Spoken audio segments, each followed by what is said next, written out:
स्वागत है दोस्तों कैंडिड टॉक्स के इस एपिसोड में। मैं हूं आपका होस्ट अहमद।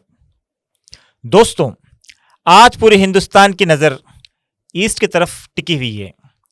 वेस्ट बंगाल के नतीजों ने सिर्फ एक सरकार नहीं बदली बल्कि देश की राजनीति में एक बड़ा झटका दिया। जो सियासी खिला सालों से मजबूत माना जा रहा था, आज वो हिला हुआ नजर आ रहा है। लेकिन असली सवाल ये है, क्या ये जीत सिर्फ प्रजा का फैसला है या फिर इसके पीछे कोई और कहानी भी छुपी हुई है? क्या ये बदलाव सिर्फ नाराजगी का नतीजा है या फिर सिस्टम के अंदर कुछ गहरी हलचल हो रही है? इन्हीं सीधे और मुश्किल सवालों के साथ आज हम इस पूरे मामले को गहराई से समझने की कोशिश करेंगे। और इस चर्चा के लिए हमारे साथ मौजूद है सीनियर जर्नलिस्ट एस.ए. इसाकी सर, जिन्होंने कई दशकों से देश की राजनीति को करीब से देखा, परखा और समझा है। इसाकी सर, आपका बहुत बहुत स्वागत है कैंडिड टॉक के स्टूडियो में। Thank you.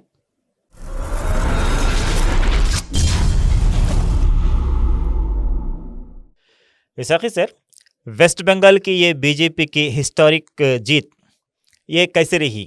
लोग तो इसे अनबिलीवेबल कह रहे हैं, तो आपका क्या मानना है इस पे? खास करके लोग अनबिलीवेबल जैसा, मतलब वो लोगों के यकीन के जी अंदाजे से भी जो खिलाफ जो निकले, तो पहले से लोग, मैं समझता हूँ कि बंगाल के पर पूरा सारे कंट्री का, मतलब मुल्क का पूरे लोगों का एक जहन बना हुआ है कि भाई यहाँ पे रिलीजन का कार्ड, यानी हिंदू मुस्लिम का जो कार्ड बीजेपी इस्तेमाल करती है, वो कार्ड यहाँ पे वर्क नहीं होता, बल्कि उसका कई लोग, मेजॉरिटी के लोगों का, वेस्ट बंगाल के लोगों का दिल में क्या था वो अपन नहीं बता सकते एक्चुअली, लेकिन अब रिजल्ट बता रहे कि भाई वो लोग बीजेपी को फेवर में वोट करें।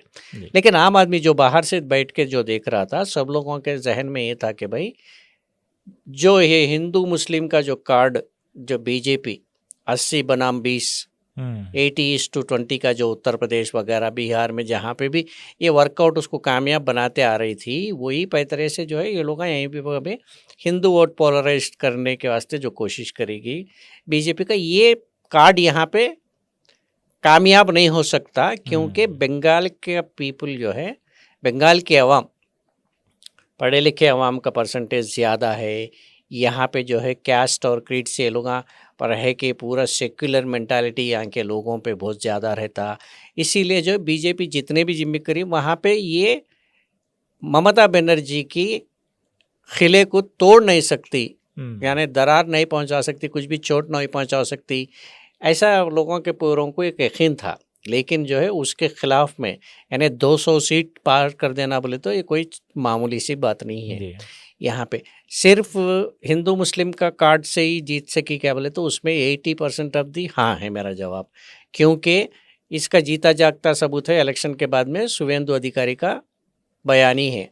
जैसा कि एक ही एग्जाम्पल है, नंदीग्राम में सारे मुसलमान एकजुट होके टीएमसी को वोट करे और मेरे को हिंदू वोट मेरे को जिताया है, मैं हिंदू के वास्ते काम करूँगा। तो इसके मतलब खुली खुली साफ है कि भाई यहाँ पे कास्ट पोलराइजेशन के वास्ते बीजेपी अपने पूरा एडी चोट का दम लगा के वहाँ पे कामयाब हो गई। फर्स्ट पॉइंट एक है। तो ये एक आधी रात में इमीडिएटली 24 आवर्स में हुआ सो नहीं है, ये गुज़िश्ता मतलब पिछले 10 साल से बीजेपी वहाँ पे वर्कआउट कर रही।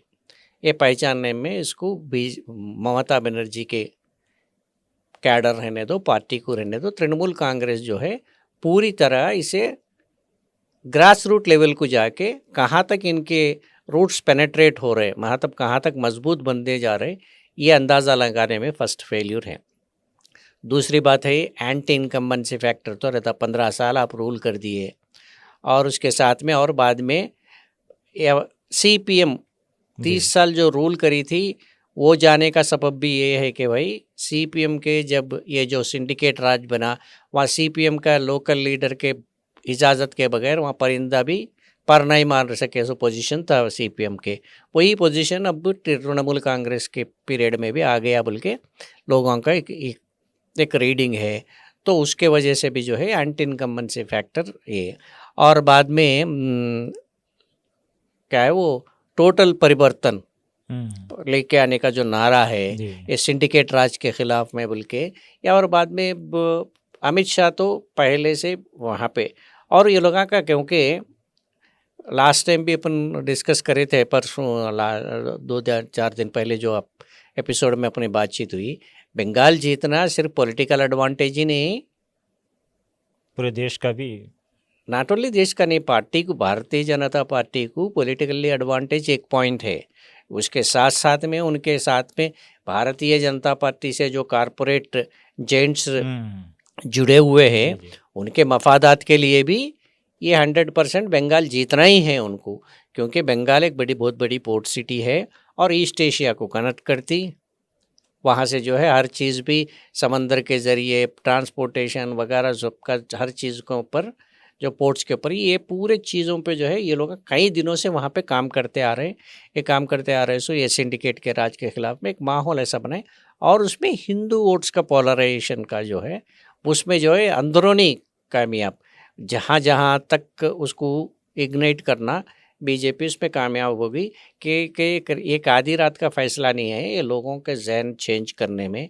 और इसमें कई फैक्टर्स अपन आगे डिस्कस, SAR का रहने दो, दूसरे फैक्टर्स रहने दो, ये रहने दो, लेकिन ये क्या लोगों के नज़र में एक था, ये लोगों के अंदाजे के और उन लोगों के एक्सपेक्टेशंस के खिलाफ ये दिख रहा, लेकिन बीजेपी जो है बहुत कॉन्फिडेंस थी।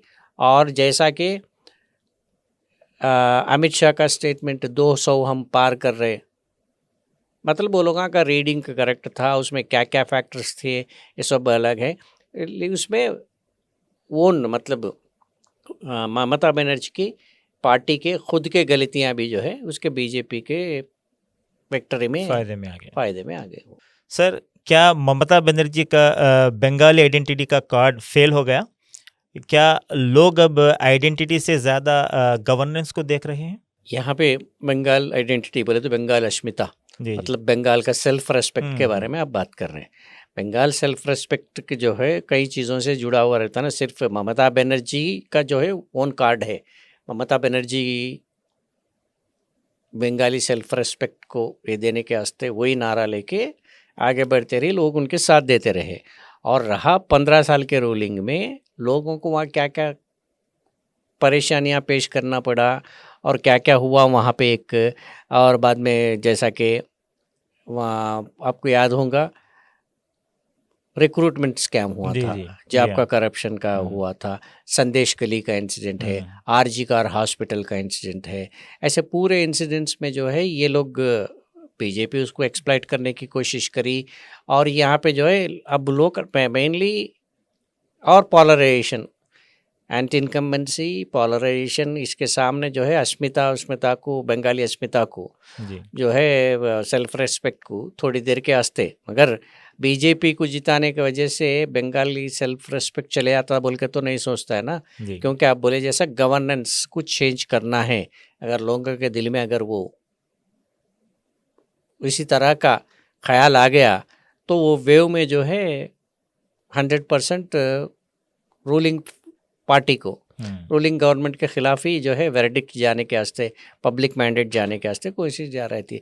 तो सेल्फ रेस्पेक्ट से भी ज़्यादा ये जो anti incumbency factor, polarisation of particularly caste votes, और जैसा मैं पहले बताया शुभेंदु अधिकारी, ये पूरे ये सिस्टम में जो है देखे तो ओके सेल्फ रेस्पेक्ट है, उसको कोई बीजेपी आने से बीजेपी बंगाली अस्मिता को जो है ठेस पहुंचाने की कोशिश तो नहीं करती।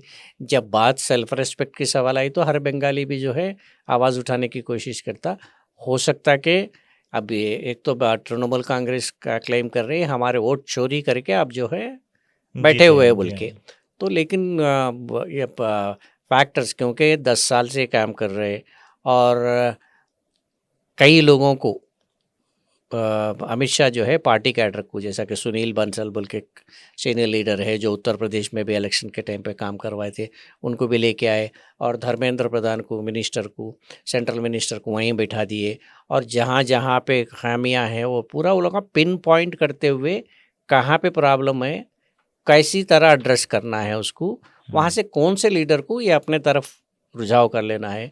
और शुभेंदु अधिकारी जो एक्चुअली तृणमूल कांग्रेस के ब्रीडी है, ममता को बगावत करने के बाद में बीजेपी में ज्वाइन हुआ, सो तो तृणमूल कांग्रेस के इलेक्शन स्ट्रैटेजीज क्या है इनको पता है, उसको तोड़ कहाँ से करना है। हो सकता है लास्ट इलेक्शन में फेल हो गए, लेकिन अब तो उसको जो है मजबूती से काम कर लेते हुए और टाइम भी मिल गया और इधर की गवर्नमेंट भी जो गलतियां करते जा रही थी, तो ये पूरे एस्पेक्ट्स में जो है। और रहा सवाल, सिर्फ गवर्नेंस एक ही नहीं है, सेल्फ रेस्पेक्ट एक ही नहीं है, लोगों के अगर दिल में तब्दीली करने का चाहता है तो वो परसेंटेज ऑफ इसको थोड़ा दूसरा ये लोगों का मेहनत वर्कआउट कर दिया और इनके खामियां जो है इनके खिलाफ में और इनका मेहनत उनके प्लस पॉइंट हो गया, तो अब 200 सीट्स 294 में 206 सीट तक तकरीबन आपको आ गए, 80 सीट को उनको सीमित कर दिए, बाकी के 6 सीट जिसको भी जाना है, 6-8 सीट जिसको भी है उधर दूसरे लोगों को चले गए। तो वो हिसाब से देखा गया तो आपको जो है बीजेपी का हार्ड वर्क है ना उसके पीछे। जी हाँ सर, संदेश करी और आरजी कर केसेस में इस इलेक्शन में कितना बड़ा रोल प्ले किया होगा? क्या महिलाओं का गुस्सा भी टीएमसी की हार की असली वजह बनी? हाँ, ये 2 एस्पेक्ट्स भी पर्टिकुलरली संदेश खली में, उसमें मेन एक्यूज्ड शेख शाहजहां बोल के हैं, तो जब वो केस बहुत ज़ोर पकड़ के था, वो कंट्रोवर्सी चल रही थी, तो जब लोगों के दिल में ये भी आके कि जो ममता बनर्जी का जो बिहेवियर मतलब जो रवैया था वो जो है शाहजहां को सपोर्ट करने का देख रहे थे। और आरजी कार इंस्टीट्यूट में भी जब वो भी बहुत वो मेडिकल स्टूडेंट का वो ना अक्यूज्ड के साथ दिए बोल के और पोस्टमार्टम करने में डिले करना, ये पूरे चीज़ें हैं ना, ये सब तो इसको बीजेपी जो है कैश करने में कामयाब हुई बोल के बोलना। क्योंकि जैसा बताया कैसा प्रोजेक्ट हुआ बोले तो Mamata Banerjee being as woman, मतलब एक ख़वातीन हो के भी, एक वुमन हो के भी जो है वुमन के मसले में उनके साथ देने के बजाय अक्यूज्ड को प्रोटेक्ट करने की कोशिश कर रही। इसका मतलब ये है कि भाई उन्होंने वुमन के प्रोटेक्शन के ऊपर, उनका वुमन का सेल्फ रेस्पेक्ट के ऊपर उनको ज़्यादा से जो है कंसंट्रेशन, या नहीं तो उनको उतना मोहब्बत नहीं है। उनका मोहब्बत जो है उनके पार्टी कैडर के टूवर्ड्स है और उनके जो भी हेंचमैन है उनके साथ में है, मगर आवाम के साथ में नहीं है और ख़ास करके ख़वातीन के साथ में नहीं है बोल के प्रोजेक्ट करने में बीजेपी कामयाब हुई बोल के बोलना है ना। क्योंकि रिजल्ट जो देखा जा रहा है अपने को 200 सीट क्रॉस करने का, तो हिसाब से देखा गया तो बीजेपी जो वो मामले में बीजेपी सक्सीड हुए जैसा ही, और वो फैक्टर्स ममता बनर्जी के खिलाफ वर्क करे बोल के। महिला के प्रति सहानुभूति की कमी की वजह से वो भी फैक्टर हो सकता है। हाँ, वो सहानुभूति खुलेआम बिंग वुमन होके खुलेआम जता के और उसमें जो भी अक्यूज्ड है, कल्प्रिट है, उनको सज़ा देने में अगर आगे आके रहे तो पॉजिटिव होने का चांसेस रहता था और लोगों के दिल भी जीत सकते थे। लेकिन वहाँ पे प्रोजेक्शन ऐसा हुआ कि भाई प्रोजेक्ट कर सके, वो मीडिया प्रोजेक्ट करी या खुद इनका एक्शन भी वैसा ही था। इनके मतलब एक्शन का मतलब इनके जो कुछ भी स्टेप्स उस टाइम पे लिए वो भी वैसे ही थे वाला। लेकिन प्रोजेक्ट तो यही हुआ कि उन्होंने जो है अक्यूज्ड के साथ देने की कोशिश करी बोल के, तो वो नेगेटिव उनके खिलाफ में गया था वो। सर, इस रिजल्ट में सेंट्रल फोर्सेस और ईसी का रोल पर भी बहुत बातें हो रही थी।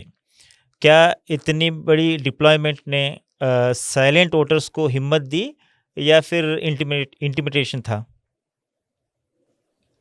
ये एक तो बता सकते कि अभी तक कोई स्टेट पे इलेक्शन में भी जो है एक पर्टिकुलरली सिंगल स्टेट को 2400 कंपनीज बोले तो मैं समझता हूँ तकरीबन 2 लाख होंगे, करीब 2-2.5 लाख रुपए, 2-2.5 लाख पारा मिलिट्री फोर्सेस को जो है लेके आके एक स्टेट के लिए, जहाँ पे 294 कॉन्स्टिट्यूंसीज है, मतलब एक कॉन्स्टिट्यूंसी में तकरीबन 3 से 4 हज़ार और ज़्यादा, उससे भी ज़्यादा होंगे, कहीं कहीं सिटीज़ में तो भी ज़्यादा होंगे। कम तकरीबन 5,000 या 6,000 के तैनात कर देना पैरामिलिट्री फोर्सेस। लोकल पुलिस तो है, तो इसका मतलब ये है कि भाई लोकल पुलिस के ऊपर हमारे अब वहाँ पे डिवाइड भी कर दिया ना, लोकल पुलिस अलग है, वो सुप्रीम कोर्ट में भी आया। सुप्रीम कोर्ट में भी जो है लोकल पुलिस अलग और पैरामिलिट्री फोर्सेस अलग है। गवर्नमेंट एम्प्लॉय हो सकते हो ना, सुप्रीम कोर्ट के कमेंट्स पूरे ये भी है। तो एक तो बता सकते कि भाई कॉन्फिडेंस दिए या नहीं दिए न्यूट्रल वोटर को। लोगों के इतना फोर्स देखने के बाद खौफ तो किसी भी कॉमन आदमी को पहले होता। और रहा दूसरी सवाल कि अगर बीजेपी जैसा क्लेम कर रही कि वहाँ पे जो सिंडिकेट, तृणमूल कांग्रेस के जो सिंडिकेट्स थे उसका फोर्स कम करने के लिए, तो उससे भी ज़्यादा मैं समझता हूँ ये जो अगर कोई भी तृणमूल कांग्रेस का अगर नॉर्मल वर्कर भी जाके अगर वोटिंग कराने की कोशिश करे तो भी डर के रहता, उस पर फेयर फैक्टर करके रहता। क्योंकि कोई बिहार या उत्तर प्रदेश के एक पुलिस ऑफिसर जाके वो भी एक वायरल हो गया था, देखो अजय पाल शर्मा कुछ नाम है, एक IPS ऑफिसर एक कंटेस्टेंट कैंडिडेट को जाके खुलेआम ठहर के धमकी देना और उसको पिक्चर में बताया जैसा एक पिक्चर का सीन को भी एनैक्ट करते हुए थोड़े मीम्स भी बने गए हुए। वो शत्रुघ्न सिन्हा और विनोद खन्ना का पिक्चर था, वो कुछ पिक्चर का नाम तो मेरे को याद नहीं है। उसमें जाके विनोद खन्ना का नाम कुछ श्याम रहता है, विलन अपने इनका नाम शत्रुघ्न सिन्हा का छेनू रहता कुछ, तो श्याम आया तो कह देना छेनू आया है, वैसा उसको मीम को मिलाते हुए अजय पाल शर्मा का ये धमकी को ये करना, तो पूरी तरह। और उसमें सेंट्रल ऑब्जर्वर्स, इवन काउंटिंग में भी सेंट्रल ऑब्जर्वर्स, ये पूरा रहे तो एक खौफ का माहौल तो वहाँ पे है। उसके बाद में तो दीदी उन्हीं की फाइल खोल चुकी थी, उनकी पुरानी फाइल। हाँ, तो वो तो है वहाँ पे वो करे दीदी, वो ममता बनर्जी और तृणमूल कांग्रेस वाले, उनका जो पुराना जो माजी में हुआ, उनका कुछ वो लेडी के साथ का हिस्सा वो तो हुआ था वो। लेकिन नहीं, पर्टिकुलरली अपने इलेक्शन के बारे में बात कर रहे तो यहाँ पे आपको खौफ तो लोगों के में रहा, थोड़ा सा डर तो रहता। और रहा, हो सकता कि ये बीजेपी जैसा क्लेम करे जैसा कभी भी दूसरे वोटरों को ये सिंडिकेट वाले वोट नहीं डालने देते थे, ऐसा कोई अगर दिल में किसी को है तो वो लोग वोट करने के वास्ते एक माहौल भी बना रहता।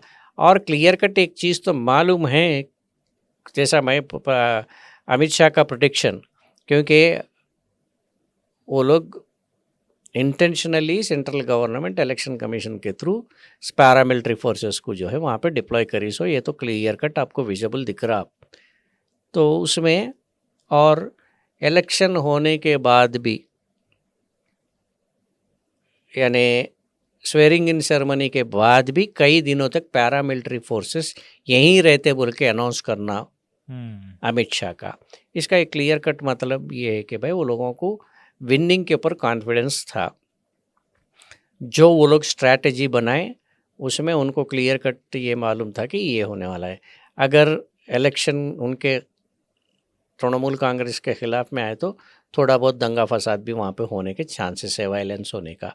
इसीलिए जो है पहले से ही लोगों के दिल में खौफ पैदा करना कि पैरामिलिट्री फोर्सेस यहीं, तो वहाँ पे लोकल एक खौफ, थोड़ा फियर साइकोसिक्स एटमॉस्फेयर क्रिएट करके आपको जो है पूरा वहाँ पे काम निकला। वहाँ से इलेक्शन कमीशन, वहाँ पे इलेक्शन तो पीसफुली, छोटे मोटे तो स्प्लिंटर इंसिडेंट्स तो होते, स्पोराडिक इंसिडेंट्स बोलते उसको तो होते, लेकिन ओवरऑल में इलेक्शन तो पीसफुल हुए, जैसा ना पीसफुल हुआ वो है। तो पैरामिलिट्री फोर्सेस का प्रेजेंस भी जो है ये इलेक्शन रिजल्ट्स में उसको इम्पैक्ट करा बोल के बोल सकते हैं आप। सर, सबसे बड़ा कंट्रोवर्सी है स्पेशल इंटेंसिव रिवीजन यानी SIR। तो सर ये 27 लाख से 90 लाख वोटर्स का डिलीट होना, क्या ये महज इत्तेफाक है या फिर कोई डीप इंजीनियरिंग है? एक्चुअली ये बहुत क्या बोलते हैं सेंसिटिव इशू है SIR का जी। तो 92 लाख टोटल वोट्स तो डिलीशन हो गया था। ये 27 लाख का जो है तो यहीं पे पूरा मामला अटका हुआ, सो यही चीज़ है। तो इसको थोड़ा बारीकी से समझना पड़ेगा। तो SIR तो चला रहे एक पर्टिकुलर एम के वास्ते, उसका अल्टीमेट एम क्या है मैं फिर बाद में आपको समझाता हूँ। पहले SIR SIR किसी वास्ते शुरू करे कि इसमें डुप्लीकेशन है, वोट्स में जो है नकली वोट है, डुप्लीकेट वोट्स है, कई लोग मर गए, उनको पूरा जो है करके हम जो है वोटर लिस्ट का जो पूरा जो है फ्रेश वोटर लिस्ट बनाएंगे। फ्रेश वोटर लिस्ट नहीं बोलते उसको, अपडेट करके उसमें क्या बोलते हैं उसको, साफ सुथरा करके धो धा के आपको अपने ही तरीके से आपको पूरी तरह जो है कि फ्रेश इससे नई तरीके से जो है आपको लिस्ट में देंगे, जिसमें कोई भी डिस्क्रिपेंसीज नहीं है, मगर कोई ऐसा नहीं है। और खास करके घुसपैठियों को हम यहाँ से उनको जो है वोट का निकाल दे के पूरे जो जेन्यून वोटर्स है उनको ही वोटर बनाने के, उनको जो है वोट का अधिकार देने के वास्ते हम बना रहे बोल के पहले से बोलते आ रहे। पूरे स्टेट्स में क्या क्या हो रहा अपन देख रहे हैं यहाँ पे पूरा बंगाल में 92 लाख निकाल दिए। वो नंबर अलग है। और ये 27 लाख का, ये 27 लाख का क्या है, ये 27 लाख वोटर्स बोले कि हम लोग जेन्यून वोटर्स है, हमारे वोट कर चुके हैं, हमारे पहले भी लिस्ट में नाम था, हमारे पास पूरे पेपर्स वगैरह है। एक दो छोटे मोटे जो भी खामियां हैं, ये पूरे खामियां आप जो है उसको रेक्टिफाई करके आप हमारे को वोट करने के अधिकार दे दो बोल के ये लोग पूरे ऑलमोस्ट सुप्रीम कोर्ट तक चले गए। 92 में से ये 27 लाख चले गए। ओके, 27 लाख चले जाने के बाद मामला क्या हुआ, जहाँ पे जितना पॉजिटिव जो लोगों का उम्मीद थी, उम्मीद पे तो इस इंडिया की न्यायपालिका यानी सुप्रीम कोर्ट सबसे बड़ी अदालत खरी नहीं उतरी, क्योंकि वहाँ पे लोग एक्सपेक्ट करें कम से कम जो है इनके पास पेपर्स है, इनको वोट करने का दे बोल के।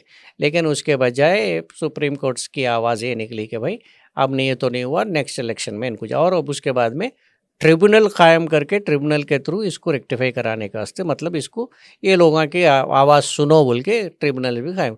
वो पूरे 27 लाख में वो लोग कितने करे, 230 या 130 कुछ लोगों को फिर वोट दिए।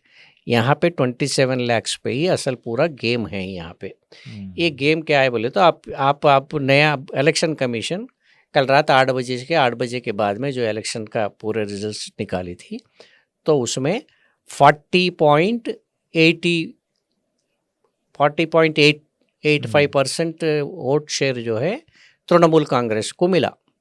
इसको 45 इसको भी 85 या 84 या 80, ये थोड़ा एक 1 point subject to correction vote, मतलब दोनों के बीच में इनको 80 सीट्स मिले, इनको 207 या 206। हाँ, तो परसेंटेज ऑफ डिफरेंस कितना है, तकरीबन 5%, 5.04% कुछ है।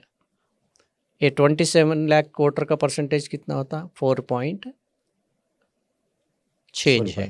अगर ये लोगों को वोट करने की इजाज़त अगर सुप्रीम कोर्ट के ज़रिए मिलके रहता तो आज का रिजल्ट कुछ और होता।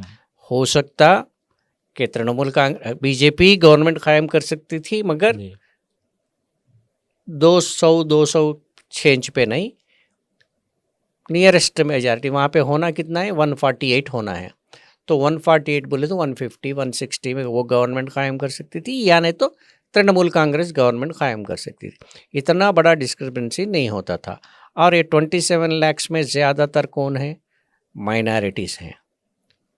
और ये माइनॉरिटी से भी कौन से इलाके में है, जहाँ जहाँ मुस्लिम पॉपुलेशन जहाँ पे है और जहाँ पे तृणमूल कांग्रेस के वोट्स पक्का है बोल के वही एरियाज़ में। इसमें सिर्फ मुसलमान ही 27 लाख में मुसलमान हैं, आदिवासी है, और जो अनपढ़ लोग हैं, जो पढ़े लिखे नहीं है, ये जो वेज लेबरर्स है, जो माइग्रेंट लेबरर्स, मतलब स्किल वर्कर से कोई कारपेंटर रहता, कोई प्लम्बर रहता, कोई दूसरा काम करने के वास्ते बॉम्बे, दिल्ली, हैदराबाद इधर उधर जाके काम करने के जो माइग्रेंट लेबर्स है, ये पूरे इसमें से शामिल है। इनका तो पत्ता कट गया। तो इसका इम्पैक्ट जो है, अगर ये 4% अब इतना अब क्लियर कट दिख रहा ना, 40% यहाँ पे, 45% यहाँ पे, इनका परसेंट 4.8% या 4.7% आता। अपन एग्जैक्टली कैलकुलेट करें तो ये पूरा हिस्सा, पूरा पिक्चर ही बदल गया। तो एक्चुअली यहाँ पे ये खेला हुआ था, और एक खेले के जिम्मेदार कौन है? अमित शाह। हाँ, नहीं अमित शाह के नहीं बोल सकते भाई, वो आप खेले के, इसमें इलेक्शन कमीशन शामिल है, इंडिया के एग्जीक्यूटिव है, जुडिशरी है, पूरे तीन मेन पॉलिटिक तीनों भी आएंगे ना। अब मेन 3 पिलर्स, मीडिया का तो छोड़ दो, 3 पिलर्स कौन से इंडिया के? एक तो जुडिशरी है, दूसरा एग्जीक्यूटिव है, थर्ड जो है लेजिस्लेटिव है। ये तीनों मिल के बाद के वजह से ही ये 27 lakhs में एक डेमोक्रेटिक कंट्री में वो लोगों को वोट देने के हक से बर्खास्त कर देना, बेदखल कर देना, ये कहाँ से होता? ये कौन सी डेमोक्रेसी है? तो ये 27 लाख पीपल जो है अगर रहे, वोट करके रहते तो रिजल्ट उलट पलट होने की चांसेस रहती। हो सकता है बीजेपी ही गवर्नमेंट कायम करती थी होंगी, मगर उसका रिजल्ट अलग रहता था ना उसका। ये अब आप क्लियर कट लिया बीजेपी, अगर इसीलिए अब तृणमूल कांग्रेस को चांस मिल गया कि तुम हमारे वोट चोरी करके आप मेरे सीट पे बैठ गए, इसीलिए मैं रिजाइन नहीं करती हूँ बोल के ममता बनर्जी वहाँ पे अटके बैठ गई है। अब उसके बाद कानूनी पायतरे होंगे, ज़बरदस्ती ढकलेंगे, कुछ भी करेंगे। अब कुछ भी हाथ लगाओ, कुछ भी लगाओ, वो ममता बनर्जी को प्लस पॉइंट ही होगा, मगर बीजेपी तो अब बीजेपी हुकूमत कायम करने से अब इमीडिएटली, क्योंकि 27 अब तो जुडिशरी तो इन्वॉल्व नहीं होती, ये इलेक्शन गलत है बोल के अगर सुप्रीम कोर्ट रूलिंग देती बोल के कोई हो, तो वो तो गलत फहमी में होती, क्योंकि वो आपको बहुत ज़्यादा एक्सपेक्टेशंस है आम आदमी को समझते, तो जुडिशरी तो इन्वॉल्व नहीं होती। अगर होंगी भी तो थोड़े नाम के वास्ते सुनवाई होंगी, गवर्नमेंट नहीं इलेक्शन, फिर भी री इलेक्शन तो वहाँ तो कंडक्ट नहीं होता। तो इसका मतलब है वहाँ तो बीजेपी हुकूमत ही आएंगी, आज नहीं तो कल। लेकिन बीच में अब जो कुछ भी ये पूरा पॉलिटिकल ड्रामा चलेगा, इसमें कुछ भी होगा तो ग्राफ ममता बहन कहीं को ज़बरदस्ती तो निकालना पड़ेगा उनको। तो ये पूरे टोटल इसमें क्या है, ये 27 लाख वोट्स का ये पोल परसेंटेज का यहाँ पे खेला है। ये पूरे फैक्टर्स अपन पहले बात करें, 100 फैक्टर्स एंटी इनकम्बेंट से सब कुछ छोड़ने के बाद में असल अहम फैक्टर ये है 27 लाख वोटर्स का। 27 लाख वोटर्स को आज वोट करके रहते तो बंगाल का आवाम का फैसला कुछ एक अलग कुछ और होता था। सर, अगर हम ये पॉलिटिकल के बात को अगर हटा के बात भी करें, जब हिंदुस्तान के अंदर ये जितने इंस्टीट्यूशंस कायम किए वो प्रजा की सुरक्षा के लिए, प्रजा की बात सुनने के लिए है। अगर इन सारे इंस्टीट्यूशंस के साथ साथ जब जिस न्यायपालिका पे इंसानियत भरोसा करती है, सुप्रीम कोर्ट पे, सुप्रीम कोर्ट ही अगर ऐसा करते रही, तो क्या ये इंडिकेशन नहीं जा रहा, ये संदेश नहीं जा रहा देश के प्रजा के लिए कि हम सुप्रीम कोर्ट को भी भरोसा नहीं कर सकते बोल के? तो वही प्रॉब्लम है ना। अब लास्ट से आप जैसा है SIR का मामला बिहार में हुआ, जब से लेके अब जितने भी इश्यूज आ रहे, खास करके ये SIR को लेके, अगर SIR को अपन लास्ट टाइम पे भी एक स्टोरी बनाए थे, SIR का पावर नहीं है करने का। SIR पर स्पेशल इंटेलिजेंस जनरली सालाना एक रिव्यू होता था वोटर लिस्ट का, ईयरली रिव्यू, वो अक्टूबर में शुरू होता था, जनवरी में ख़त्म होता था। कभी कभी स्पेशल रिवीजन बोल के एक तो रेगुलर रिवीजन है, उसके बाद एवरी ईयर एक बार वोटर लिस्ट का इलेक्शन रिव्यू होता था, वो अक्टूबर से लेके जनवरी में हर साल वो मैंडेटरी डेट्स, ये फलाना डेट में आज इलेक्शन कमीशन का नोटिफिकेशन आ जाता था। आप देखते थे भी उनके कहीं वो पोस्टर भी लगाते रहते थे, आपको वोट नहीं है क्या, वोट रजिस्ट्रेशन करा लो, आप घर कहीं चेंज हो गए तो चेंज हुआ तो करवा लो, ये बोल के पूरे आते थे। सेलिब्रिटीज भी आके अनाउंस करते थे, हाँ अनाउंस करते थे, और एडवर्टाइजमेंट होता, ये पूरा उसका एडवर्टाइजमेंट भी होता था। उसके बाद में प्रोविजन ये है कि स्पेशल इंटेंसिव रिवीजन आप एक रेयर एंड रेयरेस्ट सर्कमस्टेंसेस में आप कर सकते। जैसा कि आप एक पर्टिकुलर एरिया में कुछ बाढ़ आ गई, वहाँ का वोटर लिस्ट पूरा बाढ़ में बह गया, ऐसे सर्कमस्टेंसेस में कोई फायर एक्सीडेंट हो गया, कहीं वोटर्स लिस्ट चले गया, तो ऐसे एरियाज में क्या करते थे, फिर वो उसको फिर रीबिल्ड करने के वास्ते voter list special intensive revision करके वो भी पर्टिकुलर एरिया पे नोटिफाई करते थे कि भाई ये एरिया में वोटर लिस्ट का ऐसा डिलीशन हो गया, तो जिसके भी वोटा है एरिया वाले पुराने आओ, या वो भी constituency state as a unit hold करने का नहीं है प्रोविजन। और रिप्रेजेंटेटिव ऑफ पीपल्स एक्ट में सेक्शन को 21 अभी वो पर्टिकुलरली अभी अपन पॉइंट आया बोल के बोल रहा हूँ, नहीं बोले तो वो सेक्शंस भी रेफर करते, वो नहीं है बोल के आर्ग्यूमेंट करने के बाद में, पूरे लोगों का सामने रखने के बाद में सुप्रीम कोर्ट के तरफ से ऐसा कोई पॉजिटिव अटेम्प्ट ही नहीं दिख रहा। सुप्रीम कोर्ट का मेन एम ये है कॉन्स्टिट्यूशनल के प्रोविजन के पर हर एक आदमी को भी वोट राइट को प्रोटेक्ट करने का है। ये election commission vote right protect करने के बजाय आपका सिटीजनशिप डिटरमाइन करने के वास्ते, आपने आप इंडिया के सिटीजन है या नहीं है बोल के करने के वास्ते आपको वो काम अगर शुरू करने के बाद में आप वो काम नहीं कर सकते हो, आपका काम नहीं है बल्कि बोलने के वास्ते भी सुप्रीम कोर्ट क्यों कतरा रही अपने को समझ में नहीं आ रहा।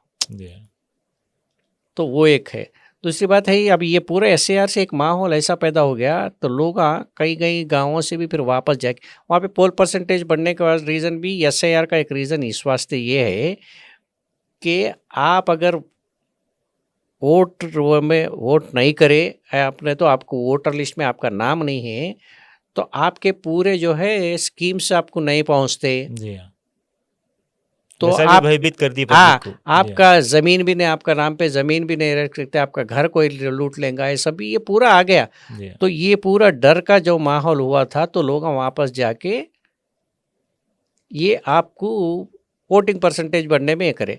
हो सकता है कि भाई वो लोग जो वापस गए उनके दिल में वो भी वो डर खौफ रहे थे, कह रहे था कि अगर बीजेपी को डाल दो भाई कुछ भी रहा वो देख लेता बोल के डाल दिए, सो भी लोग भी होंगे। और ये जो polarisation of Hindu Muslim vote वाले करने का, ये पूरे फैक्टर्स जो है बंगाल का करे, मगर पर्टिकुलरली ये 27 लाख जो है इज़ अ मेजर रोल। ये सबके से भी हट के फर्स्ट बेसिक फंडामेंटल रीज़न अगर आप बताएं तो ये डिलीशन ऑफ 27 लाख वोट्स का है कि मेरे ख्याल में, और मेरे से भी और लोगों के उनका रीडिंग अलग होके रहता। मैं समझ रहा हूँ ये है क्योंकि परसेंटेज वही दिख रहा ना, 4-5% का डिफरेंस है, ये 4-5% का डिफरेंस है 27 लाख वोट में दिख रहा है ये। सर, शिवसेना, AGP, NCP और JDU जैसे बड़े नाम अब एक्सटेंशन के कगार पे है, तो क्या बीजेपी अपने ही पुराने अलायंस को निगल रही है? अच्छा, अब एक्सटेंशन का मतलब है ख़त्म होने के, ख़त्म होने के इस पे है। तो एक्चुअली AGP का मतलब असम गण परिषद। ये असम गण परिषद जो है असम की एक पार्टी थी, तो उसमें तकरीबन जितने भी लीडर्स हैं वो लोग पूरे यूनिवर्सिटी में बैठ के इलेक्शन लड़के, क्योंकि वहाँ पे जब हुआ इशू यही है, जहाँ पे SAR जहाँ पे कंडक्ट करना है वहाँ पे नहीं हो रहा। वहाँ पे इशू हुआ कि वहाँ पे असम में उस ज़माने में जब असम का 90s के दरमियान क्या हुआ, वहाँ पे बहुत बड़ा आंदोलन चला वहाँ पे, क्योंकि घुसपैठियाँ ज़्यादा हो गए। उधर से म्यांमार से उधर से इधर से आके यहाँ पे लोग पूरे इधर बस गए। कई याद नहीं मेरे को उसमें क्या हुआ था, वहाँ पे लोकल वालों को प्रॉब्लम शुरू हो गया था, तो स्टूडेंट मूवमेंट शुरू हो गया।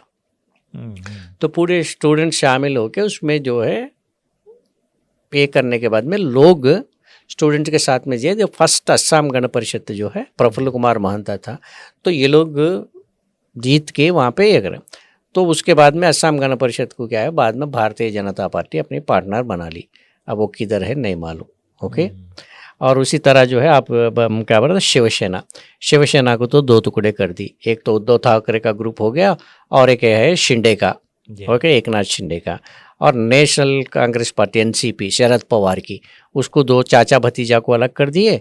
अजीत पवार तो अब नहीं है, स्वर्गवासी हो गए, हेलीकॉप्टर केस में चल गए, वो 2 टुकड़े वहाँ पे ख़त्म हो गया। और उड़ीसा में तो इनके साथ ज्वाइन तो नहीं कर ले, थोड़े दिन साथ थी। नवीन पटनायक, बीजू जनता दल ख़त्म हो गए, नीतीश कुमार का हालत हो गया, नीतीश कुमार बिहार में वहाँ पे ख़त्म। ये जितने भी पार्टीज अपने गोद में बैठे भारतीय जनता पार्टी के, उसको खुद ब खुद उसका खात्मा चोपड़ा साफ कर देती भारतीय जनता पार्टी। पहले तो जो है सेकेंडरी पार्टनर के जैसा बढ़ती, उसका प्लेबुक है, उसका कौन सा और कुछ, अकाली दल। और पार्टीज भूल जा रहे, क्योंकि इतनी ज़्यादा पार्टीज को ख़त्म कर दी तो आपको जो है वो तो अभी भी हिंदुस्तान में 40 पार्टियों के साथ बीजेपी जुड़ी हुई है, जब तो अभी भी, हाँ अभी बहुत सारे हैं। अब वो उनका तो अब वो लोग क्या है, नोवेर वो पर्टिकुलरली एक मुकाम पे ही रुके हुए सब। अब अकाली दल पंजाब में रूल करी थी, असम गण परिषद असम में रूल करी थी, एनसीपी जो है महाराष्ट्र में रूल करी थी, शिवसेना भी महाराष्ट्र को रूल करी थी। ऐसे बड़े बड़े जो इतने भी जो स्ट्रांग पार्टी से पूरे पार्टी को खत्म कर दी टोटली। नहीं, अभी भी जनता ये समझ रही है कि हिंदुस्तान की हुकूमत सिर्फ बीजेपी के जरिए चल रही, मगर ये नहीं मालूम कि एनडीए जो हुकूमत कहलाती है वो 40 पार्टियां मिलने के बाद ही हुकूमत बना पाई। अब 2024 इलेक्शन के बाद में अभी ये अगर ये डिस्कशन बहुत लंबा जाए, क्योंकि 2024 इलेक्शन में उसका नारा क्या था, आपकी बार 400 पार, लेकिन लोग उसको क्या करे 240 को क्या करे, सुपड़ा साफ कर दिए, तो 240 को खत्म कर दिया उसके। मगर 240 आने के बाद में ये आप बोले से एक दो पार्टी इसके जैसा कि बाकी के 39-40 जितने भी पार्टीज को मिला के अब 293-298 सीट्स के पास जो भी है अब है, हुकूमत चला रहे। उसमें अब नीतीश कुमार को घर बैठाने के बाद में वो भी नंबर में पे इनको ये हो गया, मतलब सुकून तो मिल गई, गवर्नमेंट तो गिरती नहीं, ये हालत हो गया। तो ये पूरा इसका जिम्मा पूरा किसका है, जितना बीजेपी का हार्ड वर्क करके इनको खत्म करने का जितना रोल है उतना ही रोल खुद ब खुद अपने पैरों पे बीजेपी मिलके कुराड़ी मार ली है। At the same time strong opposition BJP 2040 आप एक यहाँ पे डिस्कस 240 को सीट लोगों को देने के बाद में हराने के पोजीशन को आके अपोजिशन इंडिया ब्लॉक को 243 सीट्स आने के बाद में कैसा दिखा था, लोगों को एक राहत की सांस मिली, एक नया दरवाज़ा खुला और देखो अब बीजेपी से हमारे को एक छुटकारा मिलने वाला है बोल के लोगों के जहन में एक आया। उसके बाद इंडिया ब्लॉक क्या करी, घर में जाके चाय वाय पानी पी के बिरयानी खा के सो गई, हो गए, कुछ एक्टिवेट करी उसके बाद में कुछ भी नहीं, कहीं मिल के कंटेस्ट करना, कहीं बीजेपी के खिलाफ आंदोलन करना है, कुछ नहीं। अरविंद केजरीवाल अपने इसमें मसरूफ़ है, तो राहुल गांधी अपने उसमें, अब तृणमूल कांग्रेस को भी वही हालत हुआ कि ये लोगों को दूसरे। और उसके बाद से बीजेपी कैसा स्ट्रांग बनते आ रही, उसके बाद में जितने भी इलेक्शंस हुए, हरियाणा जीत गए, दिल्ली जीत गए, बिहार जीत गए, और कौन सा अपना और एक स्टेट अपन का मिस कर रहे हैं, महाराष्ट्र, पूरे स्टेट्स जीते आगे। अब ये वेस्ट बंगाल, अब पूरे मेजर स्टेट्स। तो जितना बीजेपी का हार्ड वर्क है उतना ही काहिलापन इंडिया ब्लॉक का भी है। ये लोग घर बैठे हुए हैं, तो ये है। तो अब ये पूरे जितने भी पार्टीज को ख़त्म कर दिया, अब जेडीयू फिर उठ के उसको बिहार पॉलिटिक्स में करना, और जैसा कि इवन आरजेडी उनके साथ में थोड़े दिन कभी करी नहीं करी वो अलग बात रहने, तो आरजेडी को भी तोड़ दे के उसमें भी डिस्प्यूट लाने का। अब रहे बच गए तेलुगुदेशम, चंद्रबाबू नायडू का भी वो गारंटी नहीं है। तो हम वही असल में चाह रहे थे कि नीतीश कुमार का जो हाल हुआ वो चंद्रबाबू नायडू का भी हो सकता है क्या, पर एक लंबा टॉपिक है, कभी उसके कर, लेकिन अब इमीडिएटली तो नहीं है अब, लेकिन एक है इमीडिएटली अब उनके ऊपर डिपेंड होके मैक्सिमम एमएलएस को सारी एमपीज को लेके गवर्नमेंट चला रहे बोल के अब खामोश है। हो सकता है कि भाई डायरेक्टली कुछ भी नहीं करो, कल पार्टी में मेजॉरिटी तोड़ के, जैसा आम आदमी पार्टी के 7 लोगों को लेके जाके जैसा वहाँ पे मर्ज कर लिए ना, वैसा एक दिन सुबह में मर्ज करने का कोशिश करे तो भी हो सकता है, लेकिन उसके लिए और टाइम लगेगा।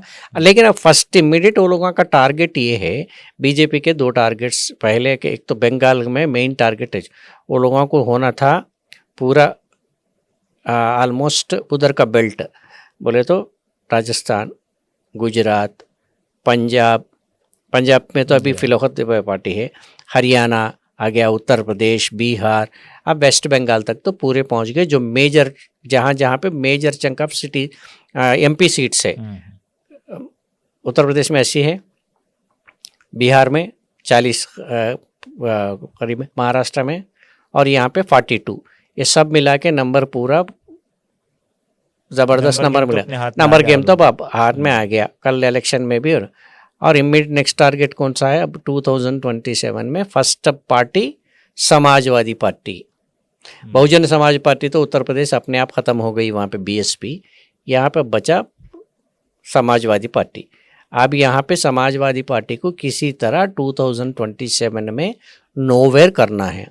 वहाँ पे सिर्फ उनको ही नोवेयर करना नहीं है, थोड़ा लाल अंक योगी आदित्यनाथ के ऊपर भी दिखाने की कोशिश करेंगे गुजरात के लाबी जो है अमित शाह एंड नरेंद्र मोदी, ये दोनों मिलके। तो ये एक पिक्चर चल रहा। तो ये टोटल अब SAR के ज़रिए, अब मैं कल कहीं देख रहा था और कहीं पढ़ा भी हूँ, तो अभी तक 92 लाख यहाँ पे उत्तर प्रदेश में मैं समझता हूँ तकरीबन, हाँ, परकाला प्रभाकर जो निर्मला सीतारामन के, उन्होंने एक कैंपेन मतलब कि ये लोगों के तक पहुंचाने की कोशिश कर रहे हैं कि भाई ये SAR ये ऐसा पॉइंट है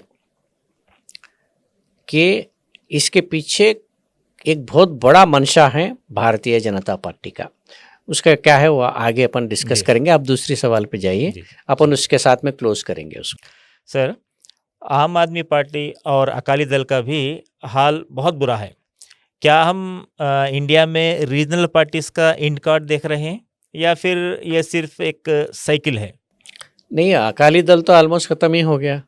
अकाली दल तो अब देखेंगे नेक्स्ट पंजाब इलेक्शन में क्या हासिल होता है। ऑलमोस्ट वहाँ पे वो भी एक्सटेंशन स्टेज में ही है जैसा हो गया। उस पर अब कोई ऐसा बड़ा लीडर ऐसा कोई है, 1-2 लीडर्स मगर वहाँ के उनके तक सीमित है।